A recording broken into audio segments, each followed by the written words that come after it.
বাংলাদেশে নিযুক্ত বিভিন্ন দেশের সামরিক উপদেষ্টাগণ ঢাকা অবস্থিত বাংলাদেশের একমাত্র নোবেলজয়ী প্রতিষ্ঠান গ্রামীণ ব্যাংক ইউনুস সেন্টার ও গ্রামীণ ক্যালেডোনিয়াম কলেজ অব নার্সিং পরিদর্শন করেছেন। সফরকালে সামরিক উপদেষ্টাগণ গ্রামীণ ব্যাংকের হেড অফিসে অবস্থিত নোবেল গ্যালারি পরিদর্শন করেন, যেখানে গ্রামীণ ব্যাংকের ঊর্ধ্বতন কর্মকর্তাগণ বাংলাদেশের অন্তর্বর্তী সরকারের প্রধান উপদেষ্টা নোবেল বিজয়ী অধ্যাপক ডক্টর মোহাম্মদ ইউনুসের বর্ণাঢ্য কর্মজীবন ও বাংলাদেশের নোবেল বিজয়ের গল্পকাথা তুলে ধরা হয়েছে।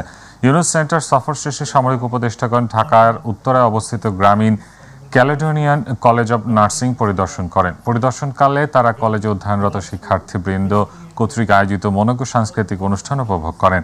এর আগে বুধবার অনুষ্ঠিত ন্যাশনাল ডিফেন্স কলেজের গ্রাজুয়েশন পর্ব শেষে প্রধান উপদেষ্টা বাংলাদেশে কর্মরত প্রতিরক্ষা উপদেষ্টাগণের সাথে সৌজন্য সাক্ষাৎ ও মতবিনিময় করেন। তারই ধারাবাহিকতায় বাংলাদেশের একমাত্র নোবেলজয়ী প্রতিষ্ঠান সহ অন্যান্য প্রতিষ্ঠান পরিদর্শনের মাধ্যমে সামরিক উপদেষ্টাগণ এক ব্যতিক্রম অভিজ্ঞতা অর্জন করেন। প্রতিরক্ষা উপদেষ্টাগণ গ্রামীণ ব্যাংক ও এর অঙ্গ সংগঠনের কর্মকাণ্ডে সন্তোষ প্রকাশ করেন ও প্রফেসর ডক্টর মোহাম্মদ ইউনুসের নেতৃত্বে বাংলাদেশের উজ্জ্বল ভবিষ্যৎ কামনা করেন।